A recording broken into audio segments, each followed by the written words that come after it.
Okay, we're back and we want to do our last couple classifying and predicting reactions. Remember talking about trying to figure out what's missing on the end based on classifying them. So I want to give you another reaction. We're going to give you this material. We have sodium chloride reacting with bromine. Bromine is a diatomic 7-Up.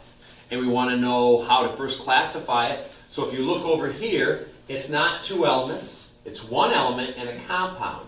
And over here, one element and a compound is the idea that fits single replacement. So we know it fits into this category, okay? So we're going to look at the single replacement rules. Double replacement is two compounds. It is not two compounds. So let's go ahead and look at our packet under single replacement. Okay, we're back at reactions, and we talked about doing a single replacement reaction. We talked about doing sodium chloride reacting with bromine. It's not, I apologize. So we got this. And so we want to check it. It says right here, see if the element that's by itself is oxygen. If it is, we may need to sneak down to the combustion reactions. So we're not going to go down there because this material is not oxygen. So we don't need to worry about that rule. It's just an extra little help to catch you from doing the wrong predicting. Okay? First question asked, is it an element in a compound? If the compound is water, see step B. This is not water. So we're not going to go down to step B. Okay? If it is water, you go to step B and it tells you how to predict it from there. But we're going to stay in step A. If the element is more active or higher on the activity series than the element that it is attacking in the compound, a replacement takes place. What it's trying to say is this bromine is the element. It is going to try to attack something in the sodium chloride. The best way to understand this material is elements that are one material over another, they attack the same type. So a non-metal will attack another non-metal. If this is a metal, it'll attack the metal.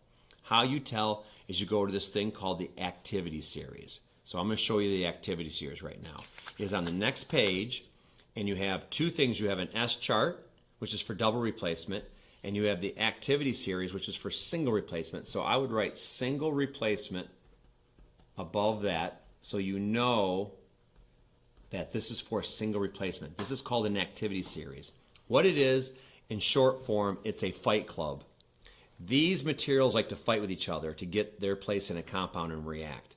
The ones at the top are the strongest ones. The ones at the bottom are weaker. So if a stronger one is fighting with a weaker one, the stronger one can win. Okay? So we're going to go back to what our formula was. We had, and I'm going to just probably put it down here, we had NaCl and Br2. And we're looking at bromine and chlorine and bromine and sodium. So bromine's attacker. If I look at all the names, I find bromine over here. Bromine cannot fight anyone in the other list. So bromine can only fight things in its same list. Bromine and chlorine are in the same list. Bromine is not as strong as chlorine, so bromine cannot push the chlorine out. So that means this is a no reaction because it is not stronger. Because the rules earlier said if the element is more active on the higher activity series than the one element is attacking, a replacement takes place. It is not higher.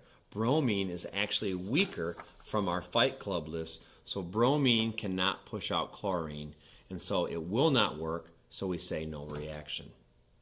Okay, we talked about that reaction a minute ago. It was single replacement. We talked about bromine trying to fight its way in. It could only attack materials in the same group, and so it was going after the chlorine, and it was not strong enough. It was lower on the list, so we wrote no reaction. So let's change this reaction a little bit, and let's see if we can fix it up a little bit and change it around. So let's erase this, and let's see, leave sodium chloride up here. But let's change this to barium.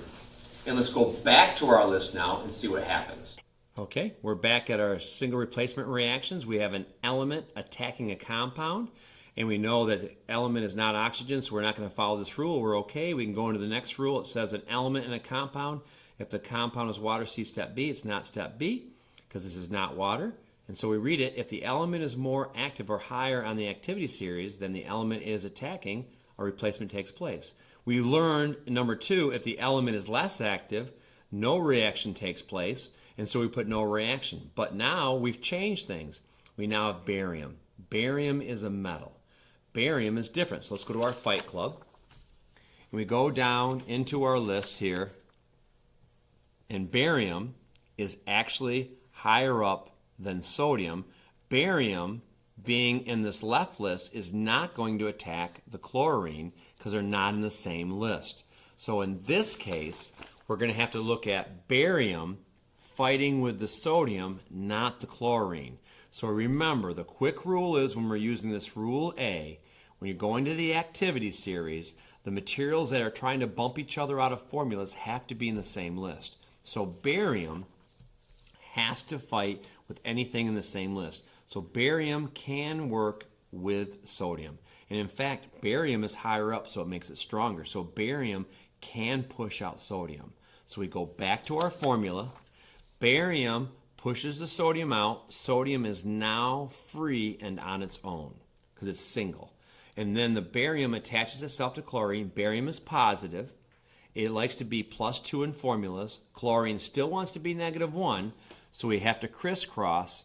So the 2 from the barium comes down and we get BaCl2. We follow the formula rules and we then kick sodium out. So now I go from an element in a compound to a new element in a different compound. So a replacement has occurred. And so that's single replacement.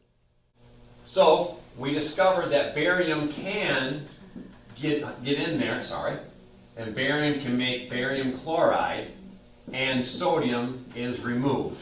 So there is a single replacement. But what we're going to do now is change it up one more time. Let's erase our products. Let's put water over here. Okay? And so we're going to see, will that occur? And so it's going to be real simple. Again, it's still an element with a compound, so it still is a single replacement, an element, a compound. So we're going to see if this one works as a single replacement. So let's look at our packet. Okay, we're back at single replacement. This time we're going to follow through our list, but it says right here, it says an element, a compound. If the compound is water, see step B. Actually, we said H2O and barium, so it is water. So we're going to go to step B and read its rules. An element in water, HOH. So what they're suggesting, and I suggest it too, is we write water as HOH. As I've said earlier in class, is that water loves to break apart as hydrogen and a hydroxide, more than hydrogen and oxygen. So it says right here in step 1, if the metal, which is attacking, is from sodium and above, it will react. So what we need to do is barium wants to attack, but it has to be above sodium to do it, okay? But it says right here in the other rules, if it's above iron and above, it will react if there's heat. So that means we probably have an energy or a triangle with steam. It says all other metals and below, no reaction. So gold is on the lowest on our list. So if we turn our list over really quick to look, we can see that gold is way down here. So gold, no matter if it's hot or not, if you drop gold in the ocean, it'll be there thousands of years later. It does not react with water in any way. But we're using barium. So let's check our activity series. Barium is up here. And barium is above sodium, so it will react. Well, what will barium attack? That's a good question. Hydroxide is not in this group, and hydroxide is not over here. So barium does not attack the hydroxide side part of water. It can, however, attack the hydrogen half of the formula. So barium is going to attack the hydrogen. So let's go back to our formula. Barium comes in, and it fights the single hydrogen. And it says right here, a hydrogen is replaced and a metallic hydroxide is formed. So a hydrogen is kicked off, and then barium attaches to the hydroxide half, and so now we have a metallic hydroxide. But we have to go back and check our rules. H, or hydrogen, is a 7-up. By itself, we must add a 2. Barium is +2 in the formula. Hydroxide is -1. So the 2 comes over, but since it has 2 capital letters, I must bracket it. So we have barium hydroxide and hydrogen is released. So we now have satisfied the entire part of the rule. So water reactions are a little bit more unique, and they have a little bit more products they make. So you just got to keep an eye on them.